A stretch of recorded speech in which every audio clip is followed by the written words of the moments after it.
Whitehall 1212.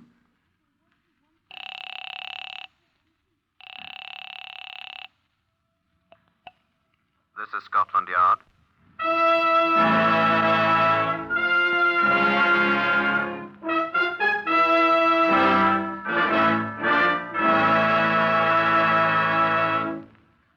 For the first time in its history, Scotland Yard opens its official files to bring you the true stories of some of its most baffling cases. These are the true stories. The plain, unvarnished facts, just as they occurred, reenacted for you by an all-British cast. Only the names have, for obvious reasons, been changed. The broadcasts are presented with the full cooperation of Scotland Yard. Research on Whitehall 1212 is furnished by Percy Hoskins, Chief Crime Reporter of the London Daily Express. The stories for radio are written and directed by Wyllis Cooper. You will now hear the voice of Chief Superintendent John Davidson, the man in charge of Scotland Yard's famous Black Museum. A great many of the visitors to the Black Museum here rather expect to find a series of tableaus of gory murders, complete with ghouls flitting about from corner to corner and blood-stained doublets. They're often quite astonished to discover a place that rather resembles the old curiosity shop, although I confess I bear but slight resemblance to Little Nell. A great many of our exhibits here are quite innocuous in appearance, although most of them have been eyewitnesses to murder. For example, this one. It's a reticule, a woman's homemade handbag, crocheted of yellow string. It accompanied a woman to her death. Sergeant Neil Poole had, I think, most to do with finding the murderer. Your turn, Sergeant Moore.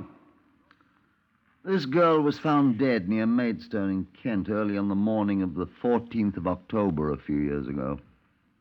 A really quite chilly morning, as Octobers in England are likely to be. The Chief Constable of Kent had requested assistance from the Metropolitan Police. That's Scotland Yard, you know. And I was assigned. Maidstone is about 40 miles from where New Scotland Yard is situate in London, on what used to be called the Old Kent Road. And it was no great feat to drive there in an hour and a half. I was directed by the police constable at the scene of the discovery to the local mortuary, where I met Sergeant Miles Bowley of the Kent Constabulary. Oh, yes, Sergeant Paul, glad to see you. We didn't expect you so quickly. A chap in the flying squad brought me down a new Jaguar. Wish we had one. What kind's he got? Mark 7 saloon, bloody thing flies. I rode in one once. Well, like to come in and have a look at her? Haven't had my breakfast yet. Oh, she's not going to upset you. Very clean, strangling job. Oh? How long have you had her? Let's see, 7:44 now. 2 hours about. 5:40. 5:35 to be exact. In here. Wasn't light yet. Just on sunrise. Milk roundsman saw a line beside the road. Don't have many customers in here. Not many, no. This is the lady. Pretty. Very. You see? Looks as if a scarf or something or the like had been twisted around her neck. Medical examiner hasn't been here yet, huh? Not yet. Any idea who she was? Not the foggiest. Nothing to identify her, eh? Not a bloody thing. What have you done? Well, we have a man out there where she was found, trying to find something. Uh-huh. Perhaps you'd like to go out there. Yes, I think so, presently. Nothing in any of the pockets of this dress?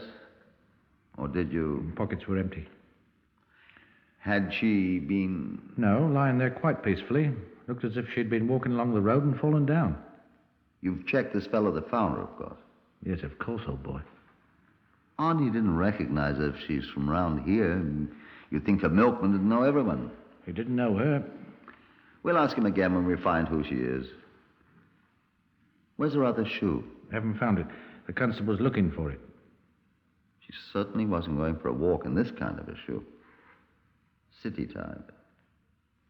Not very worn, either. Though that's not exactly a city dress, is it? It's like most girls wear around here. Well, don't look like a working girl's hands, either. I shouldn't say so either. I'd like to have a talk with this milkman. Whenever you like. I'll have him brought in. Right. Suppose we might go and look at the place he found her now? Well, we don't have a Jaguar 7 saloon, but if you'll ride in my Ford... I was happy to ride in his Ford to the roadside spot where a constable waited, clutching the missing shoe. That was all he had found. No indication of a struggle, no footprints. I checked that myself most exhaustively. Nothing. The milkman whom I interviewed told a most straightforward story. A little spry old man who knew all his customers intimately and was well and favorably known by them all. My suspicions of him abated for the moment. The other shoe, which the constable had found under a gorse branch, was no help either, except that it implied that the wearer was more accustomed to city pavements than to country roads. The medical examiner gave us his report at the Maidstone police station. Ah, yes, Sergeant Ford. Well, there isn't a great deal to the report. Death was due to strangulation, of course. You know how she was strangled, sir? Apparently by cloth of some kind, a scarf or neckcloth, perhaps. There are no discernible marks of hands or fingers on the throat. Was she... She was not criminally assaulted, no. There are bruises on the right thigh, however, which were almost certainly made by a large hand, much larger than hers. Now, I've had them photographed in actual size here. This negative is of her hands to the same scale. Marks were made by a hand much bigger than old Charlie Brooks, too. Brooks? And the milkman, Doctor. Criminal assault was attempted, Doctor. I'm a doctor, sir, not a detective. Yes. There is one curious circumstance which may have an effect on your investigation, Sergeant. Yes, sir? Judging by conditions indicated, without making an autopsy, the body of the young woman was held in an upright position for some time after death. An upright position? Either a standing or a sitting position, yes. What could that indicate, Doctor? I have no idea, Sergeant. Though I might hazard a guess. By all means. What, sir? Well, I'm not a detective. Well, that's all. Oh, we know. But if the young woman had been riding, perhaps in a motor car... But that's absurd, isn't it? If she was brought there by motor car from somewhere else, that'd be why nobody here'd recognize her. Wouldn't it, Bully? At 11 o'clock the next morning, the 15th of October, I was informed that Sergeant Bowley had uncovered additional information about the dead woman. I hurried to the mortuary where I found him in conference with a tearful middle-aged woman who I noticed at once bore a striking resemblance to the dead girl in the mortuary. He introduced us. Mrs. Christie, Sergeant Poor. How do you do, ma'am? Sergeant, Mrs. Christie has identified the young woman for us, Poor. it's my sister Daphne. Mrs. Christie's other sister telephoned her from London. Our sister Diana. Daphne started into London to visit her yesterday morning, like she does every week. She never got there. How did you discover that, Mrs. Christie? She had a telephone call this morning from the sister in London. From Diana. And I hurried and telephoned the police, and they said I'd better come at once. And it is Diana. Oh, my poor baby. And where do you live, Mrs. Christie? I used to live here in Maidstone, but I've a cottage of my own 6 miles out from the city now since my husband died. Daphne and I lived. Oh, what will I do with her? And that is her in there. Oh, Daphne. She's identified her, yes. When did you last see her, Mrs. Christie? Yesterday morning. Do you have any idea who... Daphne didn't have an enemy in the world. She was the sweetest, the kindest. Of course, Mrs. Christie, but is there anybody at all that you could think of that might... No. You said she went into London every week. Yes. How did she go in? By bus or train or... She hitchhiked. Hitchhiked? Catch rides with anyone who came along? That's what she did. Good Lord, didn't she know how dangerous... I told her. I said, Daffy, darling, you never know. That's right, Mrs. Christie. 1,000,000 times I've warned her, Daffy. I said, a day'll come. But she'd always laugh at me. Look at the money I saved for sweets, she'd say. Oh, she adored sweets. And I'd say a day'll come, and so it has come. And the things that she was carrying, Mrs. Christie? What? The things that are missing. Oh, she was robbed then. Oh, there was the attaché case. She was carrying an attaché case. Well, not really an attaché case, Sergeant. An old pasteboard folder it was, but she carried it so long we always called it the attaché case. It could be identified. Just a cardboard folder. It could be identified, though. It was just an old brown pasteboard. Oh, it did have her name on it. What did she carry in it, Mrs. Christie? Oh, just a few photographs that Diana had lent her. She was taking them back to London to her. Brenda's collar to be mended. Brenda? Brenda's Daffy's doggie. She's a little King Charles Spaniel. Oh, darling little Brenda, she'll grieve so. Oh, Daphne. And the dog's collar was also in this pasteboard folder. Oh, no, I remember. It was in the reticule. It wasn't in the attaché case. It was in the reticule. There was also a reticule, madam? Oh, is it gone, too? We didn't find A it. little yellow string reticule I crocheted for Daphne for a birthday gift last year. Oh, Daphne. Oh, my dear little baby sister. At this point, Mrs. Christie broke down completely and had to be taken away in a hysterical condition, unable to give us any further information. Upon recovering that same evening, she was able to supply a list of names of various acquaintances of her sister, and at Bowley's request found strength enough to set about crocheting a duplicate of the yellow string reticule, which she alone was able to do accurately. The result, a most intricately contrived affair, which she completed during the small hours of the night of 16th of October, was carefully photographed and the prints given general circulation, in the hope that anyone recognizing it would communicate with us. It was, of course, obvious that the possessor of the original would also possess information of which we stood in need. 4 days later, the original was returned to us. We showed it to Mrs. Christie. That's it. That's Daphne's reticule that I made. You see, it's just exactly like the one I made from memory for you. I told you I'd remember it perfectly. Sergeant Bowley asked the woman who returned it where she had got it. He reported to us. Her name is Mrs. Jessie Bowen, Bowen. I never heard Daphne mention the name. She says she didn't know your sister. Where did she get it, then? She says it was given to her by a Mrs. Adelaide Greenbaum. I never heard that name either. Where did she get it? We're looking for her. We found Mrs. Adelaide Greenbaum. She admitted giving the yellow string reticule to Mrs. Bowen. Where had she found it? It had been given to her by a Miss Polly Cavanaugh, she said. Who's this Polly Cavanaugh? I asked Bowley. We'll find her. We did. We found her visiting a cousin, a retired corporal major of household cavalry living at Altrincham. Yes, she had given the reticule to Mrs. Greenbaum. Where had she got it? A certain Mrs. Emily Beveridge had presented it to her, she said. I'm sure I'd never heard of Mrs. Beveridge. I'll find her. I'm getting a little tired of reticules, though, Sergeant. Mrs. Emily Beveridge agreed as she happily brewed a pot of excessively weak tea for the sergeant that she'd given the bloody thing, that was Bowley's own phrase, to Mrs. Cavanaugh.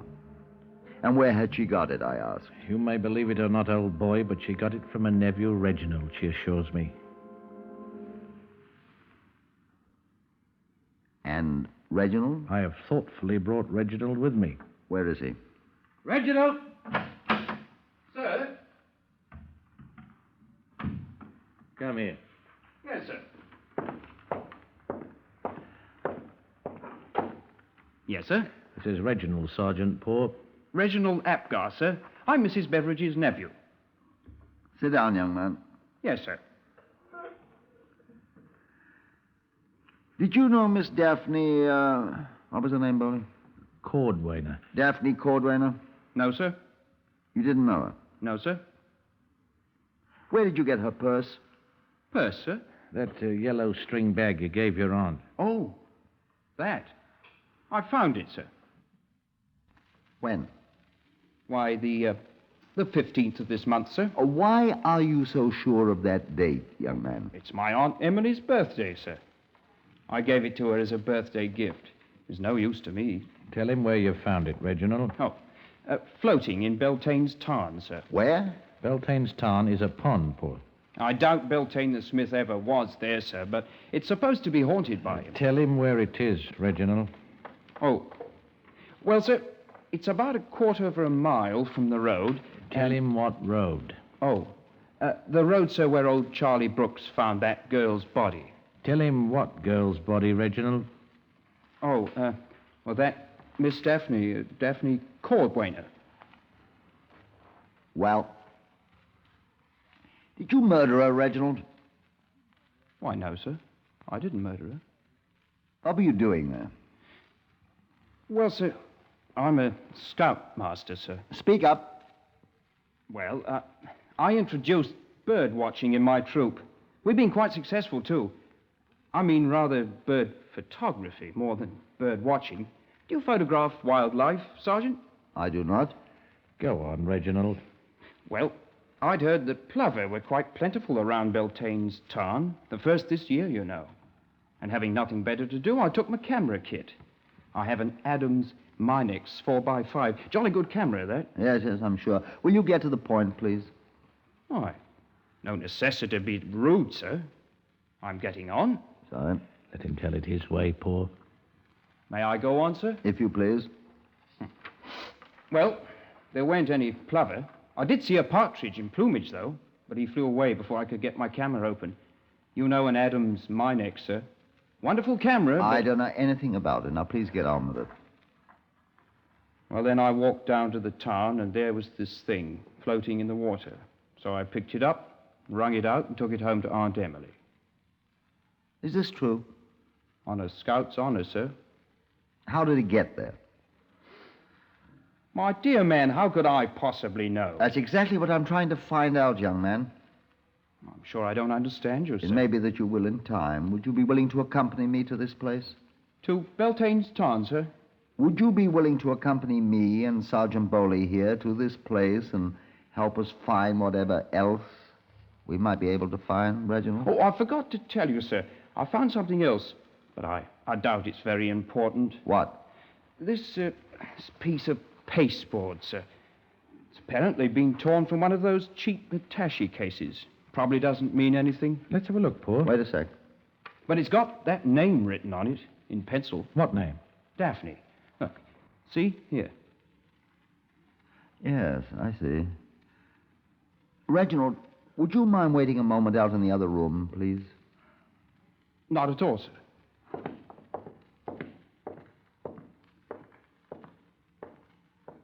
Here, sir? There, if you please. Yes, sir.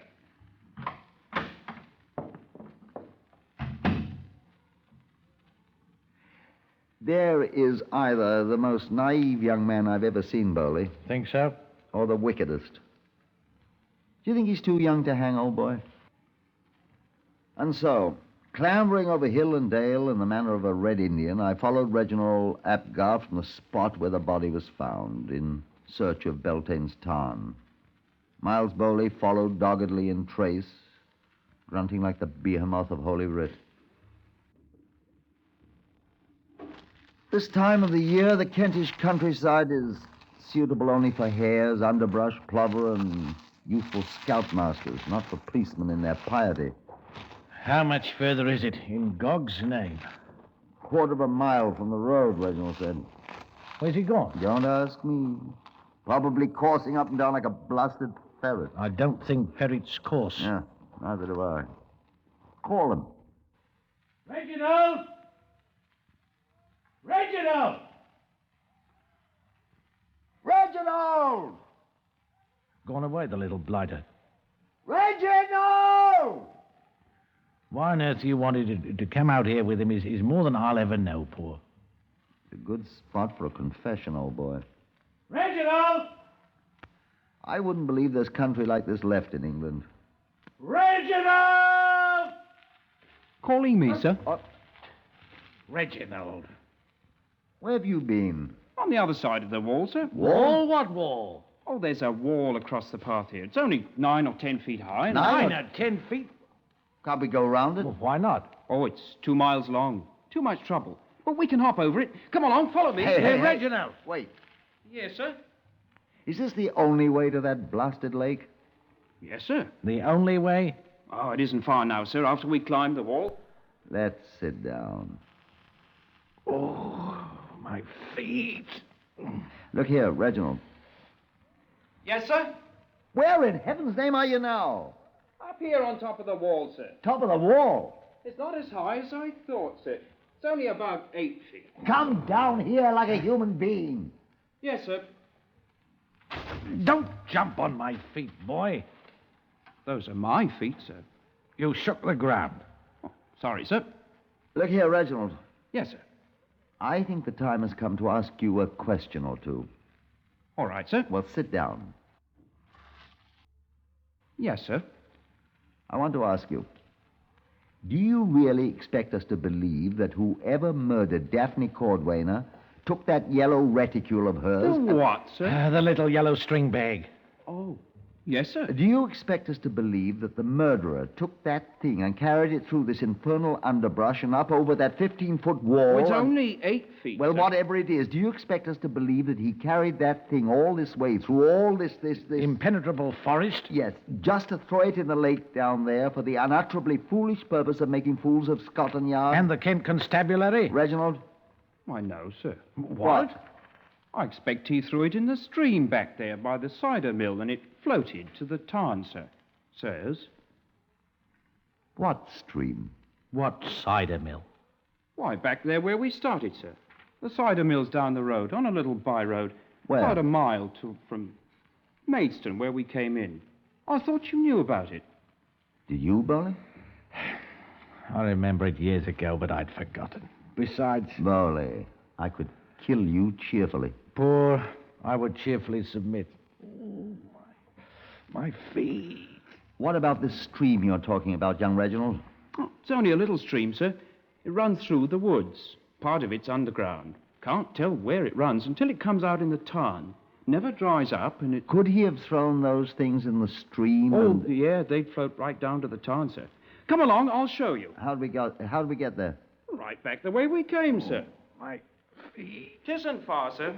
Here's what I want you to do, Bully. Oh, no. If you don't want to go back and find the cider mill... It's only about a quarter mile along the road after we get there, Sergeant. I'll never make it. Very well. Eh? You sit here and rest, old boy. I'll go back and find the cider mill. Poor, you're a gentleman. And then Reginald will come back and show you how to find the tarn. And you wait there and see if my notebook, which I'm going to throw in the stream, arrives safely. But, And if it doesn't, Oh, it will, sir. Things always do float down. and if it doesn't, then you'll have the honor of arresting the young man who's made a fool of us. Who's he, sir?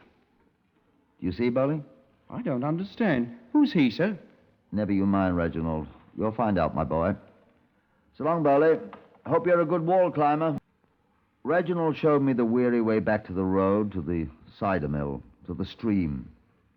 He bounded away again full of the vitality of youth as I sat by the stream's edge and panted and watched him hasten away full of energy.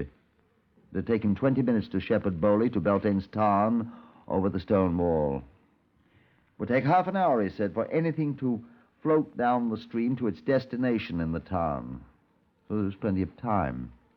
I walked over to the ancient building that was the mill and sat down on a pile of brand new bricks that stood in front of the door at the edge of the lane. An equally ancient cider maker came out to see who called. Hello, I said. Hello.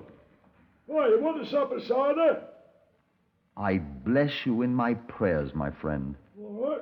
Come on in. With the greatest of pleasure, I assure you.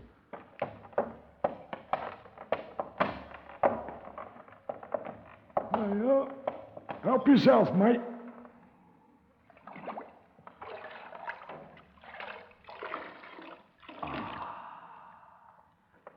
Your health, Gaffer. I'll drink, I'll, sir.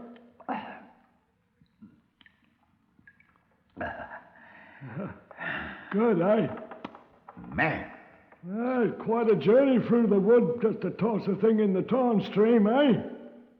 Many people do it. Brings luck, they say. Hasn't brought me no luck in 54 years. See, you're going to do a little repairing, eh? Where?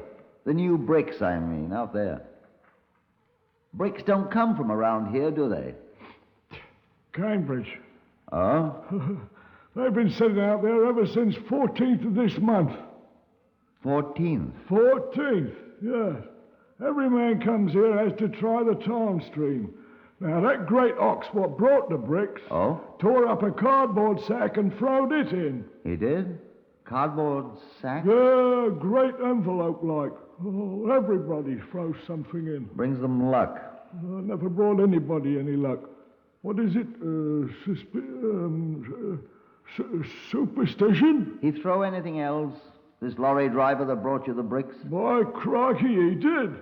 Some kind of little yellow purse. It looked like he stole it from his girl. He threw it right in the water. It's right down there in old Beltane's tarn. Right this minute. It won't bring him any luck down there. I wouldn't be surprised if you're right, friend cider maker. You got to throw something in, too? No. I think I'll go find the lorry driver that threw the girl's purse in. Won't bring him any luck. It might. No. It might bring him bad luck. It did. We found him at Cambridge, loading his lorry in the brickyard.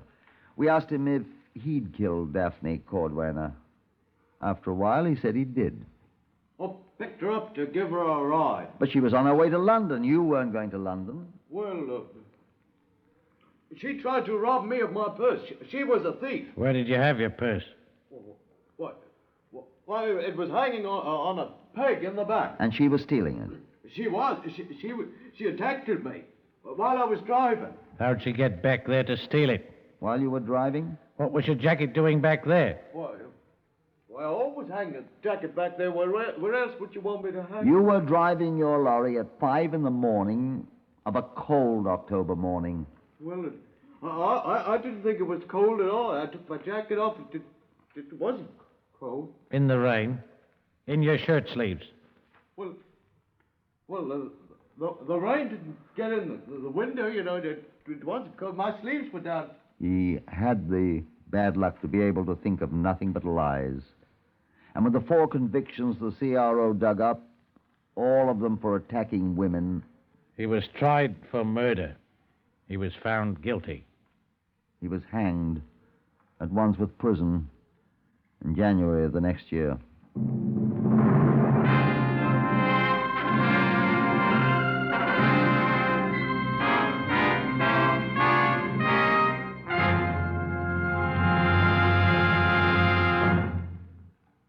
Heard today on Whitehall 1212 in the order of their appearance were Harvey Hayes, Horace Braham, Guy Spall, Lester Fletcher, Kathleen Cordell, Peter Forster, and Pat O'Malley.